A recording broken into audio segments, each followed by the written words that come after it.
अभी पता है इंडियन क्रिकेट में क्या चल रहा है कि आईपीएल में एक दिन एक खिलाड़ी का प्रदर्शन होता है और उसको वर्ल्ड कप ले जाने की चर्चा पहले शुरू हो जाती है। अभी रिसेंट इंक्लूजन जो उसमें हुआ है वो हुआ है दिनेश कार्तिक का, क्योंकि उन्होंने आरसीबी वर्सेस एसआरएच गेम में जिस तरह की पारी खेली वो एक बहुत जबरदस्त पारी थी। जिस रोल में खेली, जिस नंबर पर खेली, बिल्कुल उनकी चर्चा होनी चाहिए। लेकिन अगर आप अपनी पुरानी गलतियों से नहीं सीखते, पास से, अतीत से सबक नहीं लेते, वही गलती आप बार बार दोहराते हैं, तो आप कभी भी नतीजे नहीं बदल सकते। अगर उसी लॉजिक से जाएं तो एम एस धोनी कौन सा बुरा खेल रहे हैं। एम एस धोनी तो कीपिंग भी अच्छी करते हैं।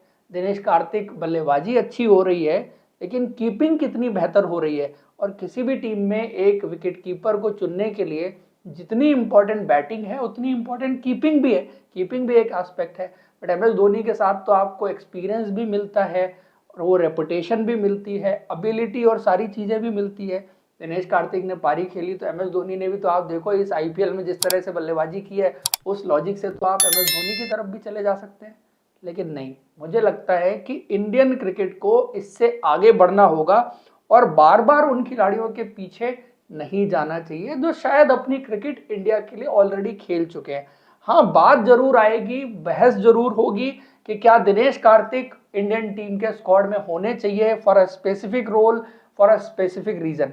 अभी सिनारियो में अगर बात करें, इंडिया के सामने एक सबसे बड़ा चैलेंज यही है कि आपका टीम कॉम्बिनेशन क्या होगा और क्या आपकी टीम में रोहित विराट दोनों होंगे। अगर रोहित विराट आपने दोनों ले लिए हैं तो प्लीज फिर दिनेश कार्तिक की तरफ ना ही जाएं तो अच्छा है। बिकॉज फिनिशिंग में आपको रिंकू सिंह की जरूरत ज्यादा रहेगी, जिस खिलाड़ी ने पिछले 2 साल में अपने आप को प्रूव किया है, जो आपका भविष्य भी है। तो उस प्लेयर पर आपको ट्रस्ट करना चाहिए, क्योंकि जो अपॉर्चुनिटीज आपने उसको रिसेंट पास में इंडिया के लिए दी हैं, उसने उन सभी अपॉर्चुनिटीज को कैश इन किया है। दूसरी चीज कि आपके पास जो और विकेट कीपिंग के ऑप्शन है, उसमें जो नाम पहले चल रहे थे, जैसे जितेश शर्मा का नाम था, मुझे लगता है कि वो पूरी तरह से कट हो चुका है। उसके अलावा ध्रुव जोरल का नाम भी कुछ हद तक आया था। मुझे लगता है जो परफॉर्मेंस उनकी रही है, जिस तरह से उनको अपॉर्चुनिटीज नहीं मिली, तो उनका नाम भी कट चुका है। अब बात वही है कि आपको विकेट कीपर कहाँ चाहिए। आपको टॉप ऑफ द ऑर्डर चाहिए या आपको डाउन द ऑर्डर चाहिए। टॉप ऑफ द ऑर्डर के आपके पास दो बेस्ट ऑप्शन जो है वो एक संजू सैमसन और दूसरे ऋषभ पंत हैं। लेकिन क्या आप उन्हीं दोनों को लेके जाएंगे या आप ये सोचेंगे कि एक टॉप ऑफ द ऑर्डर वाला ले लेते हैं और एक डाउन द ऑर्डर वाला लेते हैं। तब वहां पर कंटेंडर में अगर जाएंगे तो दिनेश कार्तिक फिर इकलौते प्लेयर बचते हैं जिनको आप सेलेक्ट करने के बारे में सोच सकते हैं। लेकिन अगर आप मान लीजिए कि आपने दिनेश कार्तिक को लेके एज अ विकेट कीपर खिला लिया, तो आप यशस्वी जायसवाल को ओपन कराएंगे और आप रिंकू सिंह को बाहर छोड़ेंगे। तो आप जब दिनेश कार्तिक को इस प्लेइंग 11 में फीचर करेंगे तो आपको रिंकू सिंह की जगह पर ही आपको उनको फीचर करना पड़ेगा। तो ये बात वही है, आप कान इधर से पकड़िए या दूसरी तरफ से, आपको एक अच्छे प्लेयर की कुर्बानी तो देनी ही देनी है जब विराट कोहली और रोहित शर्मा दोनों आपकी टी20 टीम में खेल रहे होंगे। और जबकि अगर आप देखें, भले ही यशस्वी जायसवाल के रन उतने ज्यादा ना बने हों इस सीजन में आईपीएल के, लेकिन इंडिया के लिए जो इंटरनेशनल क्रिकेट उनकी रही, रेड बॉल क्रिकेट में भी और टी20 क्रिकेट में भी, वो बहुत अच्छी गई है। और आपको उनके जैसे लेफ्ट हैंडर की टॉप ऑफ द ऑर्डर जरूरत है। आप कॉम्बिनेशन चेंज करने में ऋषभ पंत को भी ओपन करा सकते हैं, आपको लेफ्ट हैंडर मिल जाएगा along with Rohit Sharma. 3 number Virat Kohli, फिर सूर्य कुमार यादव, आपका कॉम्बिनेशन सेट हो जाता है। तो मुझे लगता है कि जो सिलेक्शन होना चाहिए वर्ल्ड कप के लिए, सबसे पहले तो कप्तान और कोच को ये क्लैरिटी होनी चाहिए कि हमें विकेट कीपर चाहिए कहां पर।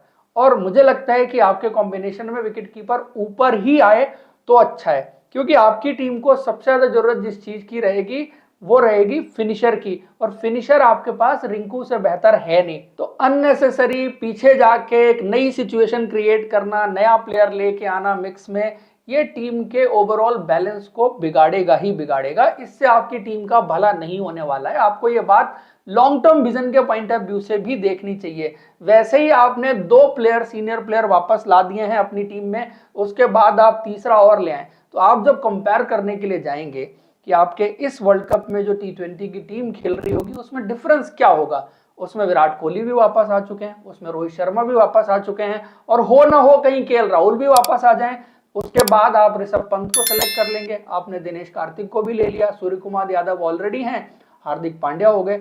मेरे को एक चेंज बता दीजिए जो आपके पिछले वर्ल्ड कप की टी20 टीम से हो गया, जहां पर हमने इतने वादे इतनी बातें की थी कि टी20 क्रिकेट इंडिया की बदल जाएगी, हम नए सिरे से क्रिकेट शुरू करेंगे।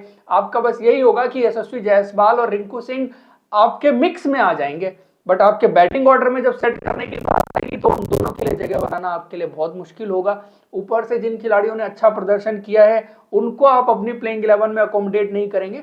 तो इसलिए मुझे लगता है कि ये नई बहस छेड़ने से अच्छा है जो प्लेयर आपके मिक्स में पहले से थे, जो परफॉर्म भी कर रहे हैं, जो कंटेंडर भी हैं, उस हिसाब से ही आपको अपना प्लेयर चुनना चाहिए। और शायद इंडिया के लिए आज की डेट में टी20 वर्ल्ड कप के लिए विकेट कीपर के रूप में जो चॉइस सबसे बेहतर नजर आ रही है वो एक जो है वो ऋषभ पंत है और दूसरा संजू सैमसन है। ये दोनों खिलाड़ियों का आईपीएल भी बहुत अच्छा जा रहा है और आप अगर पहले से तय करके जा रहे हैं कि अपना विकेट कीपर टॉप 3 में खिलाने वाले हैं तो इससे बेहतर चॉइस आपके पास नहीं है। बिकॉज जिस कॉम्बिनेशन की बात मैंने की थी वहां पर मेरा ये मानना था कि रोहित शर्मा के साथ अगर ऋषभ पंत ओपन कर लें, 3 पर विराट आ जाए, 4 पर सूर्य आ जाए, 5 पर हार्दिक आ जाए, 6 पर रिंकू आ जाए, मुझे लगता है कि ये बैटिंग ऑर्डर आपको ज्यादा सूट करेगा। आपके top of the order aggressive खेल खेलने की प्रॉब्लम भी सॉल्व होगी, विकेट कीपर भी आपका सेटल हो जाएगा, लेफ्ट राइट का कॉम्बिनेशन भी मिल जाएगा। साथ में आप शिवम दुबे को किसी स्टेज पर खिलाना चाहेंगे तो आपको किसी बड़े खिलाड़ी को बाहर करना पड़ेगा and that may be Virat Kohli in that case. अगर आपको लगे कि आपकी टीम का बैलेंस अच्छा नहीं बन रहा या कोई और खिलाड़ी भी जो परफॉर्म नहीं कर रहा है उसकी जगह पर भी लेके आ सकते हैं, क्योंकि हार्दिक पांड्या भी आईपीएल में जिस तरह से खेल रहे हैं और एज अ बैट्समैन उनका स्ट्राइक रेट एक कंसर्न बन रहा है, तो वो भी चीज इतनी फ्लेक्सिबिलिटी आप अपनी टीम में रख सकते हैं। बट एज अ टीम अगर आप देखें तो अभी आपका मेरे हिसाब से टॉप 6 जो बैटिंग ऑर्डर बनता है वो यही बनता है। आप लोग को क्या लगता है कमेंट करके जरूर बताइए दोनों बातों पर कि दिनेश कार्तिक टी20 वर्ल्ड कप की टीम में होने चाहिए या नहीं होने चाहिए। और दूसरा जो मैंने टॉप 6 की बात की उस टॉप 6 पर आप कितना एग्री करते हैं। मेरे हिसाब से तो दिनेश कार्तिक टी20 वर्ल्ड कप की टीम में नहीं होने चाहिए।